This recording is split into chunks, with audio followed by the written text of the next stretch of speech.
무비스님의 전신법요 강설 3. 근원이 청정한 마음. 개송 하나 소개하겠습니다. 유유 생일색 팔면 기청풍. 오직 생기일색만 있으면 팔면에서 맑은 바람이 일어난다.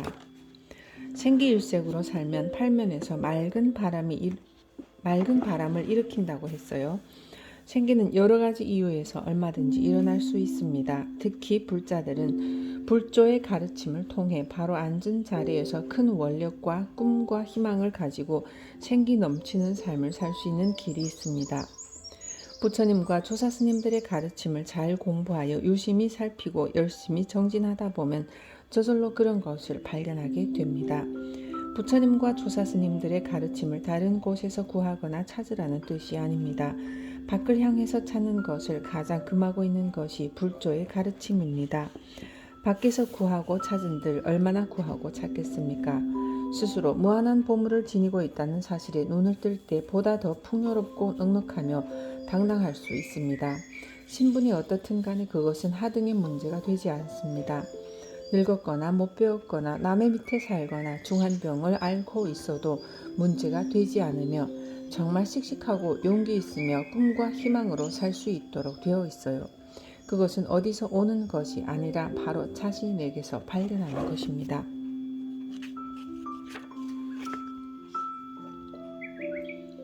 본불상에는 실무일물이라. 본원이 청정한 본래 부처 자리에는 실로 한 물건도 없다. 본원이 청정한 부처라고 했죠. 부처의 입장에서 보면 인생을 어떻게 살아가든 아무런 문제가 되지 않는다는 말입니다. 실로 한 물건도 없다는 것을 다음과 같이 설명해 보죠. 예를 들어 바닷물을 뜨는 그릇을 전부 바다에 빠뜨렸다고 합시다. 컵과 양동이를 포함하여 온갖 물 뜨는 것을 다 빠뜨렸다고 했을 때 그 바다와 하나가 되는 거잖아요. 하나가 되었을 때 무슨 차별이 있습니까? 바닷물에 빠졌을 때는 컵이다 양동이다 종지다 하는 차별이 있을 수 없잖아요. 바닷물과 한 덩어리일 뿐이에요.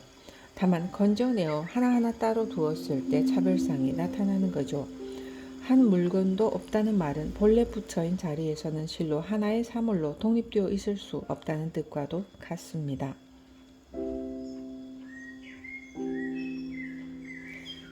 허통적정하여 명묘안락이니 심자 오입하면 직하변시라 원만구족하며 갱무소흠이니라.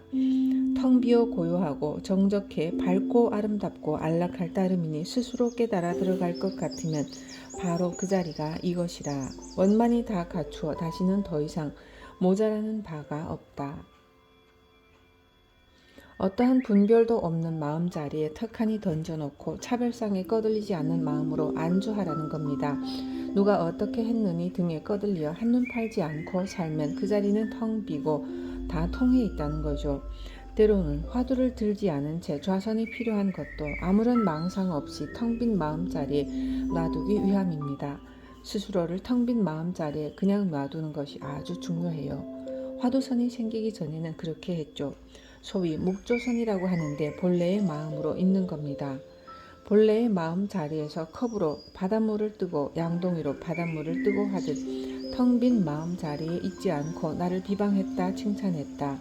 날씨가 어떻고 상황이 어떻다는 출렁거리는 물결에 꺼들리는 거예요. 그러한 현상에 꺼들리면 윤회의 삶이죠. 좌선하고 기도하고 공부한다 할 때 상황과 조건에 꺼들리지 말고 본래의 차별 없는 마음자리 무의지님 차별의 상이 끊어진 마음의 본 모습에 가만히 있는 겁니다. 마음의 본 모습에 기합하는 훈련을 자주 하는 것이 좌선이죠. 마음의 본 모습을 그대로 견지하는 훈련이 잘 되어 있으면 차별상에 꺼들리지 않습니다. 잘났다 못났다 어떻게 산다는 것에 동요가 없어요. 동요되려고 하면 바로 마음의 본 모습으로 돌아와 버리면 되니까요. 괜히 컵으로 바닷물을 떠서 장례할 것이 아니라 컵 자체를 바닷물에 던져버리는 거예요. 그렇게 함으로써 차별상으로 흘러가는 생각을 본래 마음으로 회복하는 거죠. 본래 마음자리는 재미있다는 의미의 즐거움이 아니라 편안함의 즐거움입니다. 밖을 향해 허덕이며 돌아다니지 말고 텅 빈 본래 마음자리에 가만히 있어버리면 그게 곧 옳은 자리입니다. 좌선을 중요시 여기는 이유가 여기에 있죠. 좌선을 하다 보면 그 자리에 마음을 갖다 두게 되고 그 자리에 갖다 두는 훈련이 쌓이면 밖으로 활동하더라도 동요가 되지 않습니다. 활동을 하다 보면 저절로 눈과 귀가 밖의 상황에 거들리게 되어 차별상의 분별을 하게 되는데, 그렇더라도 평소에 이러한 것들을 알고 텅 빈 본래 자리로 돌아가는 훈련을 자꾸 하다 보면 쉽게 돌아갈 수가 있습니다. 임재 스님은 흠소심마 부족한 게 무엇이오? 라고 했습니다. 지금 보고 듣고 추우면 추운 줄 알고 더우면 더운 줄 알며 부르면 대답할 줄 아는 것이 신통방통하고 기기묘묘한 위대한 능력이며 우리는 그것을 다 갖추고 있다는 겁니다. 무엇이 더 부족하냐는 것이죠.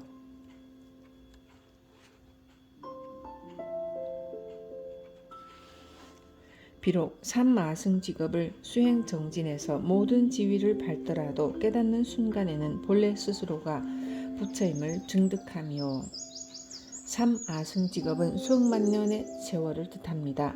그 많은 세월 동안 죽고 태어나면서 단 한순간도 쉴 여가 없이 수행정진의 십신, 십주, 십행, 십회향, 십지등각, 묘각 등 온갖 기행을 밟아 올라간다 하더라도 한순간 깨달을 때 본래부터 스스로가 부처인 것을 깨닫는다는 것입니다.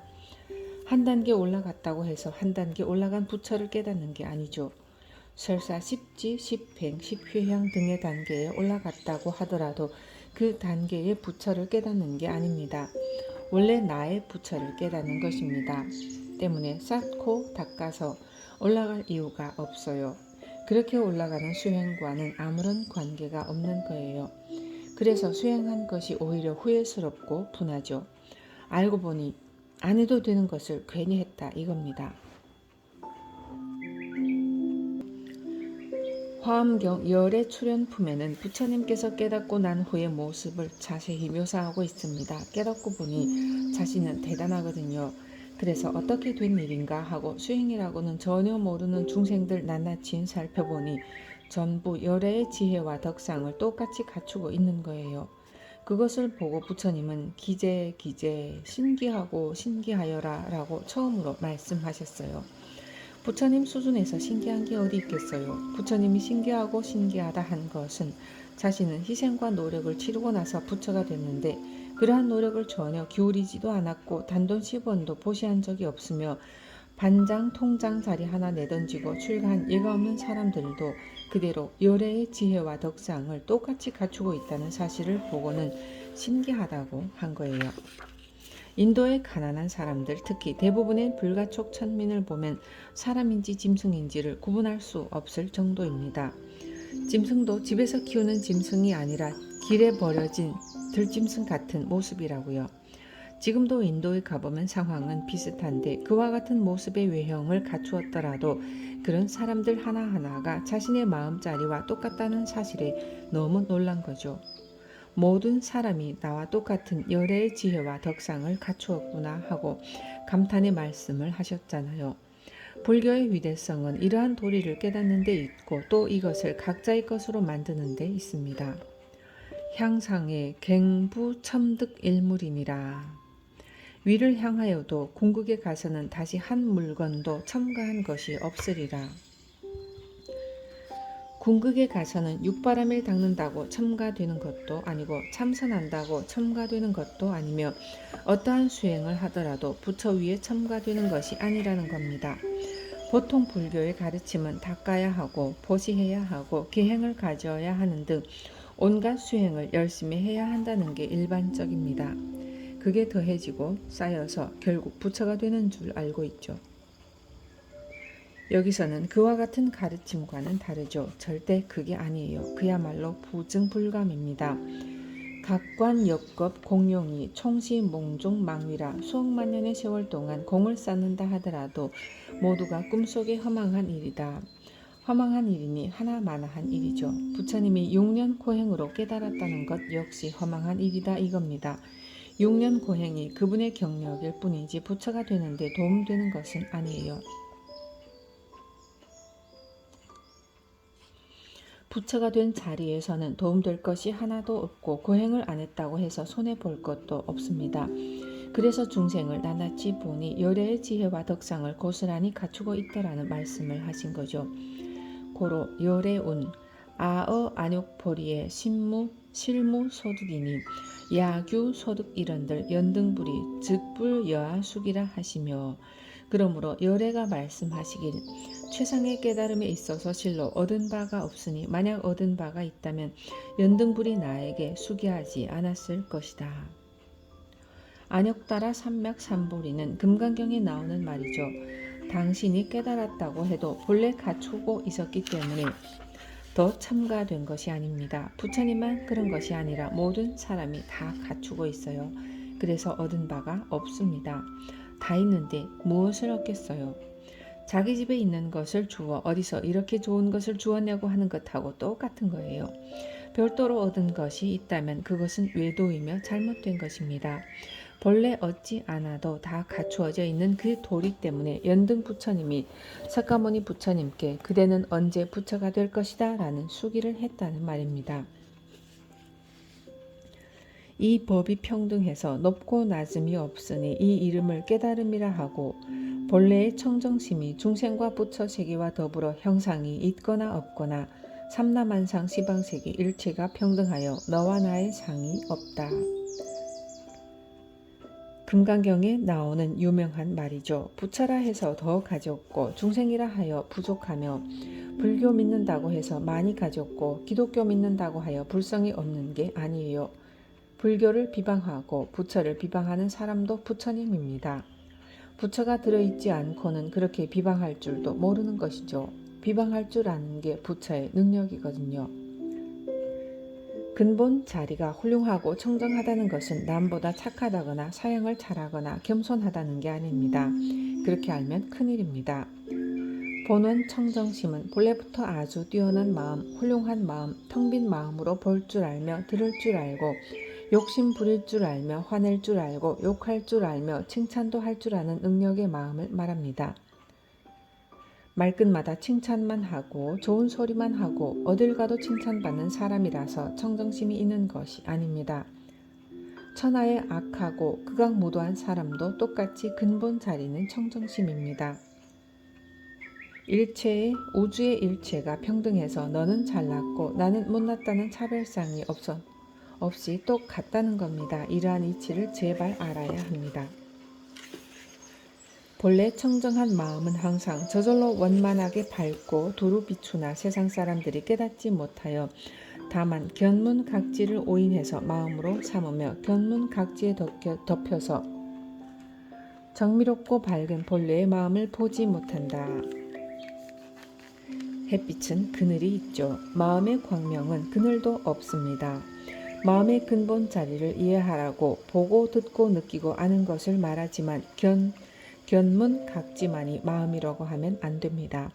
만약 그렇다고 보고 듣고 깨닫고 알고 춥고 덥고 화나고 슬퍼하고 기뻐하지 않을 때는 마음이 없나요? 이해하기 쉽도록 마음 하지만 그것은 하나의 물결이며 조각조각에 불과합니다. 전체 물은 아니라는 겁니다. 보고 듣고 말할 줄 아는 것은 마음입니다만 그것만이 마음이라 하면 그 모든 능력을 다 가지고 있는 본래의 마음자리는 보지 못할 수가 있어요.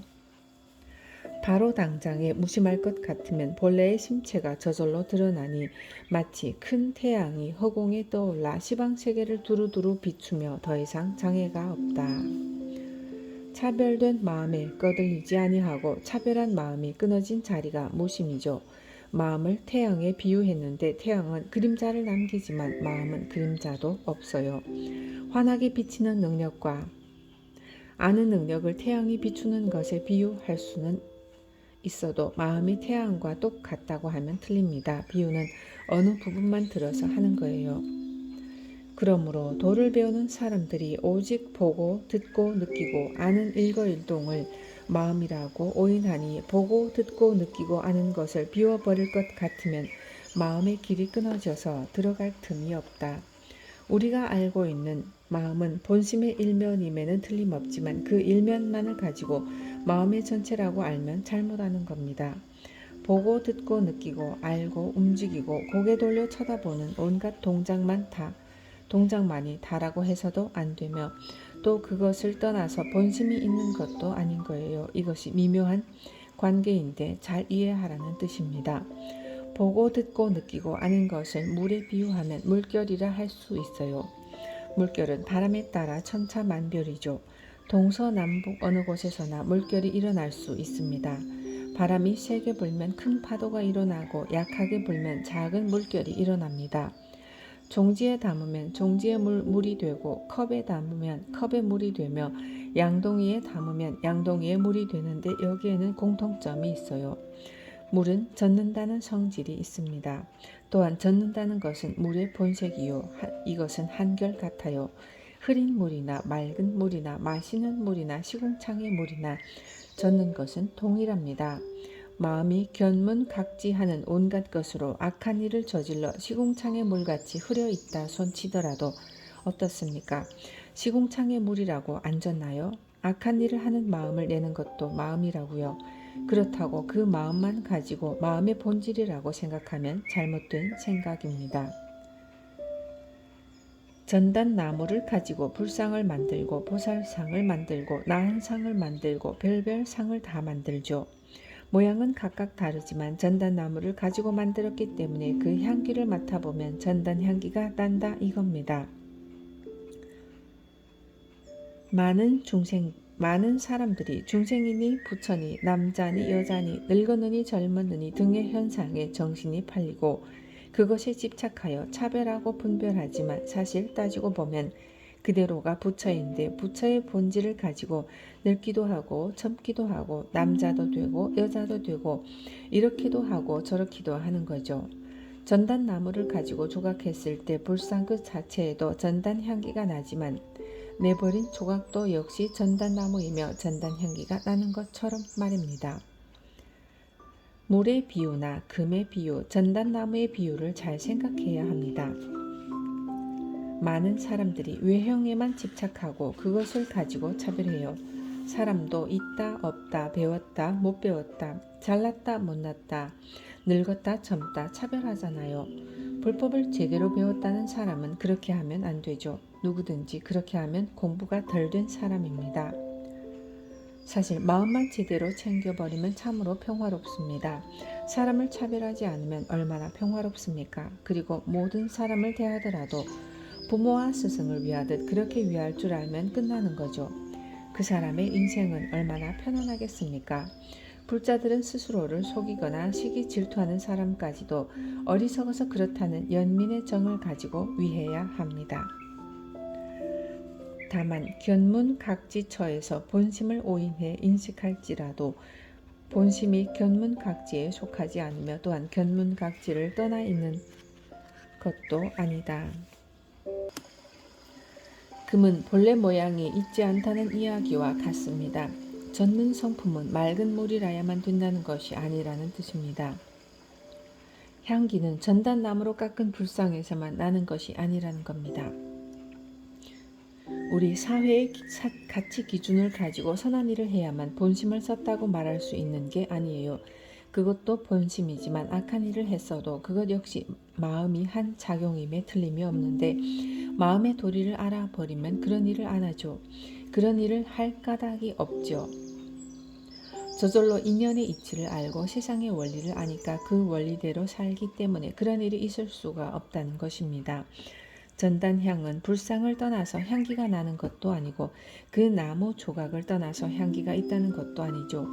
또 생선을 조각할 것 같으면 생선을 떠나서 향기가 있는 것도 아닙니다.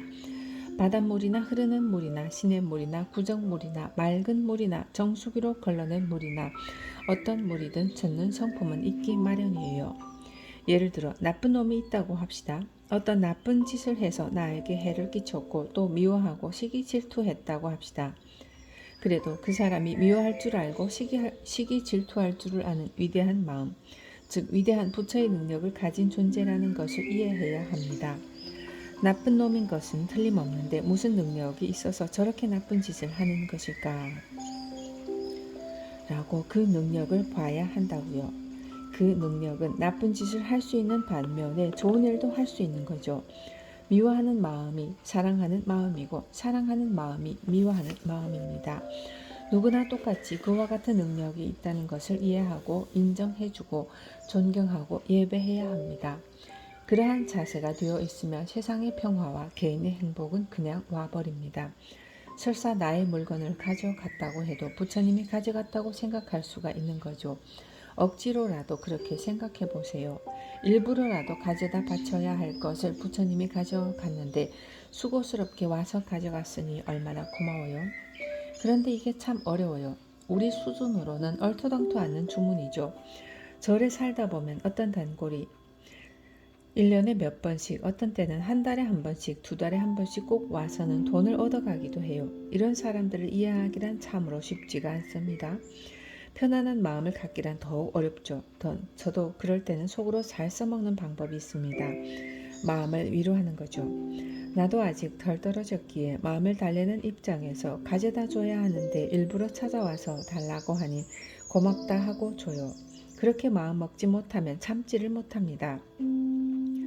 종무소나 원주실에 소임 보는 사람들한테 찾아가서 달라고 하면 공금으로 지출하니까 괜찮아져요. 그런데 개인 방에 찾아오면 개인 돈을 줘야 하니 단골로 오니 참지 못하는 거죠.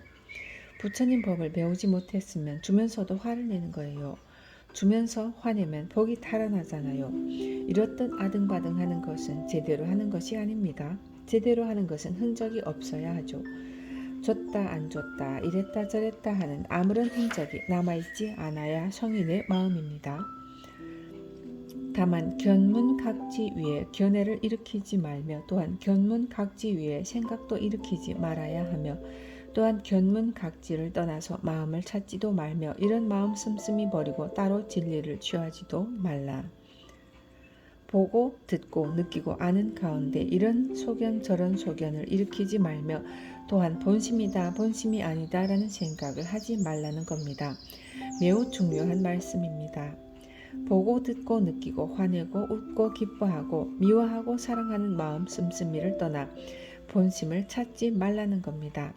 전단나무를 이야기를 했죠. 전단나무로 만든 어떠한 상이나 혹은 잘라내버린 나무 조각에도 전단향이 나죠.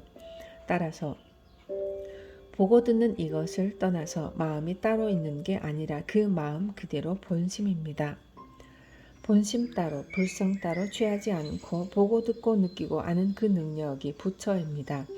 그 능력은 매우 대단하고 위대합니다. 바로 이러한 능력을 부처라고 하는 거죠. 그 능력이 있으니 사람이 모두 부처님입니다. 곧 사람이 부처님이다 라는 거죠. 불교를 통해 꼬여있는 인간관계를 풀 열쇠가 바로 여기에 있습니다. 다만 열쇠는 모두 가지고 있는데 아직 열쇠 구멍을 찾지 못해 자물쇠를 풀지 못하고 있을 뿐입니다. 부득불리하며 부주불착하며 종횡자제하여 무비도량이니라. 어디에 예속되어 있는 것도 아니며 또 떠나 있는 것도 아니며 머물고 집착할 일도 아니며 종횡으로 자유자재해서 도량 아닌 곳이 없다. 마음은 보고 듣고 느끼고 알고 쳐다보고 주고받고 말하고 대답하는 것에 예속되어 있는 것이 아니며 또 그러한 사실을 떠나 있는 것도 아니기에 거기에 머물 일도 아니고 집착할 일도 아니라는 겁니다. 도량은 깨달음을 뜻합니다. 왜냐하면 부처님께서 깨달은 자리를 도량이라 하거든요. 사찰을 도량이라 하잖아요. 도량은 돌을 닦는 곳이기도 하지만 돌을 통하는 곳이기도 하며 도의 장소이기도 합니다. 수처작주 입처개진 어느 곳에서든지 주인이 되라. 지금 있는 그곳이 모두 참된 행복이다라는 임재스님의 유명한 말이 있죠. 보고 듣고 느끼고 아는 이 주체가 바로 자신이라는 것, 부처라는 것, 모든 것의 근본이라는 것만 제대로 챙기면 어디에 있든지 진정한 삶을 누리고 행복할 수 있는 겁니다. 집을 떠나 다른 곳에 머물러 있으면 집을 염려하잖아요. 그런데 무엇보다 나가 현재 여기에 안전하게 있느냐가 중요한 겁니다.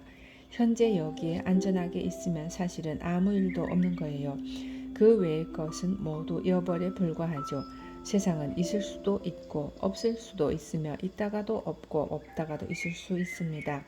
그런데 한 걸음 더 나아가면 나의 마음을 다른 현상에 빼앗기지 않고 스스로의 모습으로 있는 것이 진정한 행복입니다.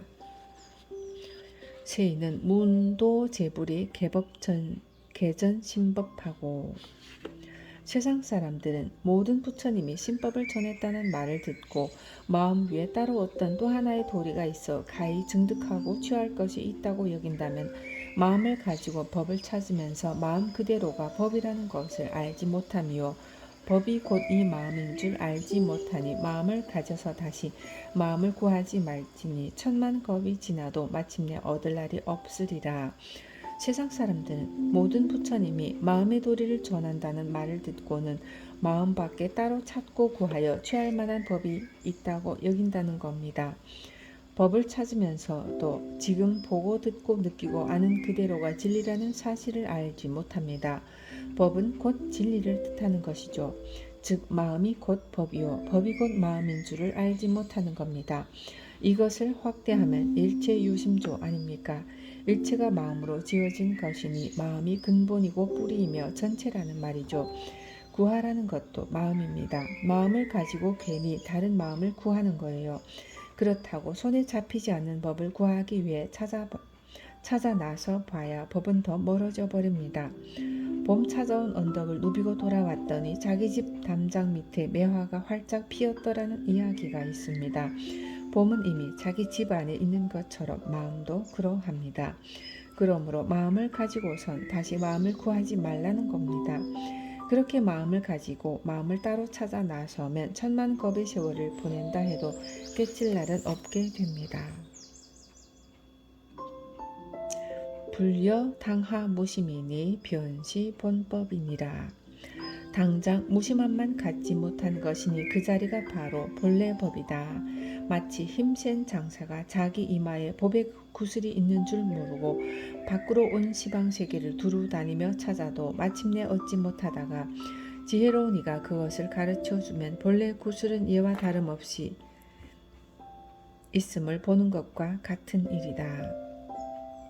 열반경에 나오는 내용입니다. 부처님은 열반경에서 부처의 본성, 열애장, 불성 등의 영원성을 집중적으로 이야기합니다. 그것은 부처님을 형상으로만 보려는 중생의 소견 때문입니다.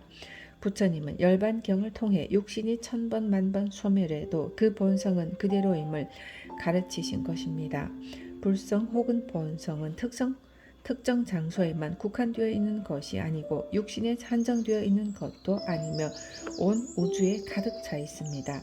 그것이 인연을 만나면 석가모니로 몸을 나타내고 문수의 몸으로 보현의 몸으로 관음의 몸으로 나타나며 또 인연이 되어 여자의 몸으로 남자의 몸으로 온갖 사람의 몸으로 나타납니다. 세상에 수분이 가득한 봄이 오면 풀마다 나무마다 수분을 빨아들여 각자의 싹을 틔우잖아요. 감나무는 감나무의 싹을 틔우고 아카시아는 아카시아의 싹을 틔우듯 불성도 그와 같아요. 불성과 마음도 내 몸에 담겨 있으니 내 몸처럼 한정하여 생각하나 그렇지 않습니다. 어떠한 한계도 없이 툭 터져 있다고요. 열애의 영원성을 이야기하시면서 열반경에는 어느 부호집의 힘센 장사를 예로 듭니다. 옛날 그림을 보면 그의 이마에는 다이아몬드가 박혀 있습니다. 이것은 그의 능력과 힘을 상징하죠.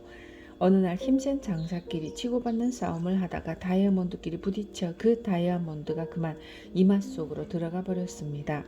싸움을 끝내고 보니 다이아몬드가 없어졌거든요. 그래서 온 동네를 돌아다니면서 이마에 있던 다이아몬드를 보지 못했느냐며 찾는 거예요. 그런데 어떤 명의가 자세히 보니 이마에 그대로 박혀 있거든요. 지혜로운 의사가 손으로 더듬어 보니 다이아몬드가 없어진 게 아니라 더 안전하게 있음을 가르쳐 준 거죠. 장사가 자기 몸에 구슬이 있다는 사실을 아는 것과 같이 보통 사람이라도 부처님이라는 위대한 스승을 모시고 황벽스님 같은 분의 큰 가르침, 즉 그대가 바로 부처야, 당신이 가지고 있는 본래의 성품은 어마어마한 거야 라는 가르침을 받아 비로소 스스로 존귀한 존재라는 사실을 안다는 거죠. 비록 어딜 가나 인정받지 못하고 천덕꾸러기인 존재라 하더라도 그 사람이 가지고 있는 존재의 가치는 부처의 본성을 그대로 가지고 있습니다. 우리는 그것을 부처님으로부터 인정받은 거예요. 금으로 불상을 만들면 금부처이고 비녀를 만들면 금비녀가 되잖아요. 금은 한결같아 금부처와 금비녀로 제한되는 것도 아니며 금시계와 금반지로 제한되는 것도 아닙니다. 금을 녹여서 얼마든지 다른 것을 만들 수 있잖아요. 마음도 그와 같은 존재라는 것을 알아야 돼요. 그래서 부처님과 조사스님처럼 도를 제대로 깨달은 분들은 이 마음이 한결같아 위대하다고 하잖아요. 불교가 무엇이며 부처가 무엇인지 전혀 몰랐던 무식한 나무꾼 육조 스님은 금강경의 응무소주 이생기심 응당 머문 바 없이 그 마음을 내라 라는 소리 한마디 듣고 마음이 환하게 밝아져 도를 먼저 통하고 그 다음 출가하여 불교와 절이 무엇인지를 비로소 공부하게 되었잖아요. 우리는 절차를 다 밟아도 잘 모르는데 그분은 일체의 절차를 뛰어넘어 도통부터 해놓고 출가했습니다. 일이 그렇게 되어야 참 쉬운데 말입니다. 우리는 마음 공부를 끊임없이 하고 있습니다. 기도하고 참선하고 경도 보고 또 전신법요를 공부하면서 마음의 이치를 깨달으려고 노력하잖아요. 그렇게라도 차츰차츰 알아가면서 제대로 알게 될 것이고 제대로 알아야 느끼게 될 것이며 느끼게 되면 어느 날 깨닫게 될 것입니다. 고로 학도이니 미자본심하야 불인위불하고 그러므로 도를 배우는 사람이 본심을 스스로 미혹해서 부처로 삼지를 못하고 드디어 밖을 향해서 부처를 찾고 공을 일으켜 노력하며 차제에 의해서 증득하나니 오랜 세월을 부지런히 구하더라도 영원히 도를 이루지 못하리니 찾는 그 마음이 당하에 없어져 버리는 것만 갖지 못하느니라. 도를 배우는 사람도 본심을 스스로 미혹하여 부처임을 알지 못하고 밖을 향해서만 관세음보살을 찾는다는 겁니다. 임재록에서는 문수보살을 찾으러 오대산을 뼈빠지게 오르는데 찾으려는 당사자의 그 능력 그대로 부처라고 했잖아요. 문수보살을 찾는 자가 바로 산 문수보살입니다. 본심이 그대로 부처인 줄을 알지 못하고 밖을 향해서 부처를 찾고 관세음보살을 찾는다는 거예요. 깨달음은 십주, 십행, 십효향 등 하나하나씩 닦아 올라가야 되는 줄로만 아는 겁니다. 전혀 그런 게 아니거든요. 마음에 앞뒤가 있나요? 오랜 세월 도를 부지런히 구하더라도 영원히 이루지 못한다 했어요. 밖을 향해서는 그 마음을 도대체 알 길이 없는 거예요. 즉 밖을 향해서 찾는 그 마음이 당장 없어진 무심의 자리가 도를 이루는 자리라는 겁니다.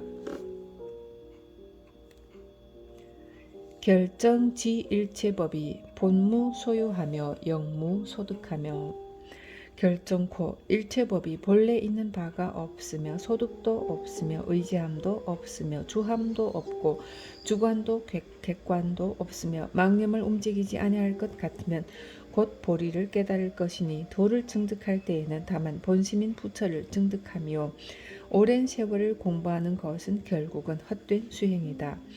깨닫고 보면 스스로 가지고 있던 본래 그 마음이 부처입니다. 그 마음이 부처이지 밖에 있었던 것도 아니고 법당에 있었던 것도 아니며 누가 준 것도 아니죠. 이 사실을 알면 누군가는 원통하고 억울하겠죠. 봄을 찾으러 갔던 사람은 겨우 하루 동안 산으로 들로 돌아다녔을 뿐이지만 부처 찾던 우리 중 누군가는 수년 수십 년 피나는 고행을 하면서 엉뚱한 곳으로 찾아 헤맸거든요. 본심은 다른 곳에서 찾는다고 찾아지는 것이 아니라 바로 한 걸음도 옮기지 않는 그 자리에 있는데도 불구하고 그것을 찾는다는 것입니다.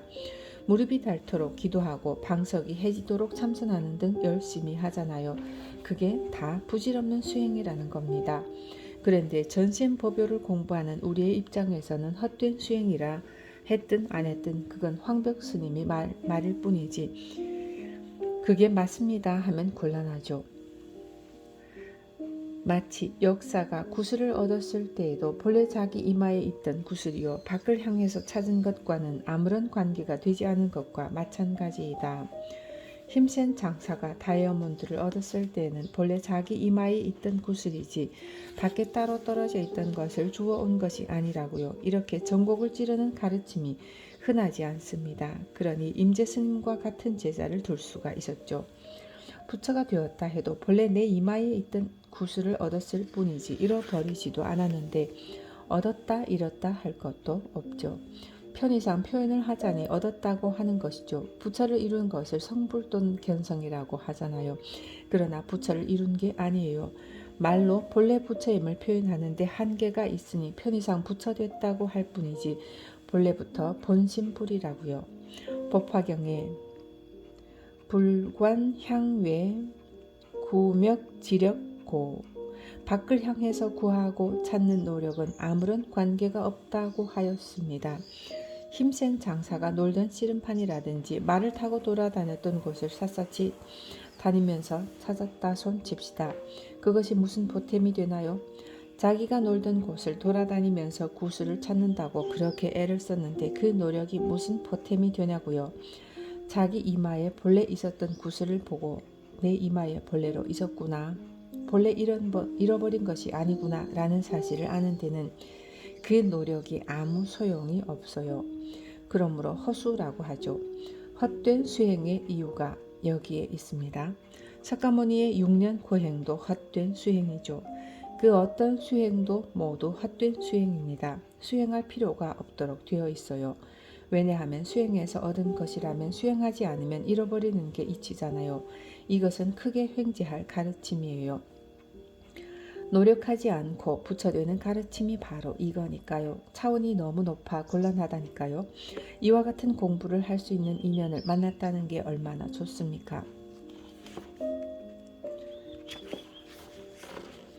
불언 아어 안욕보리의 실무소득이나 공인불신고로 인우아소견과 오어 소언하니 진실불허라 시제일의제라 하시니라. 부처님이 말씀하시기를 내가 최상의 깨달음에 대해서 실로 얻은 바가 없어 사람들이 그것을 믿지 아니할까 염려되는 까닭으로 오한의 소견과 오어의 소원을 이끌어온 것이니 진실에서 헛되지 아니함이니 이것이 제일 가는 도리라 하셨다. 본래 있던 것이니 얻은 바도 없습니다. 그런데 본래 가지고 있던 것이라 하면 믿지 않습니다. 그래서 부처님께서는 유관, 천안, 해안, 법안, 불안이라는 5가지의 눈과 진어, 실어, 여어, 불광어, 불이어라는 5가지의 말로써 믿도록 한 것이죠.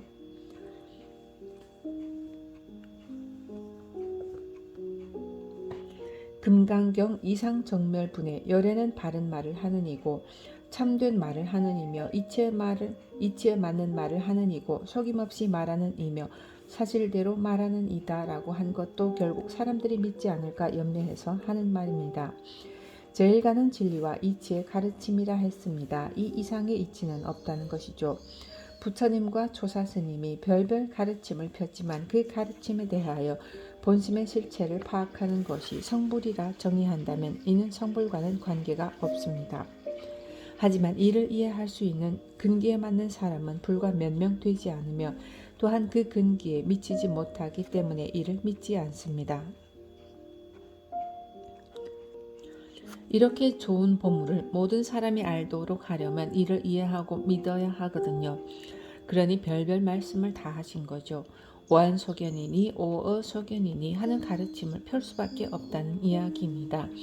이러한 점에서 팔만대장경이 모두 방편설이라고 말할 수 있어요.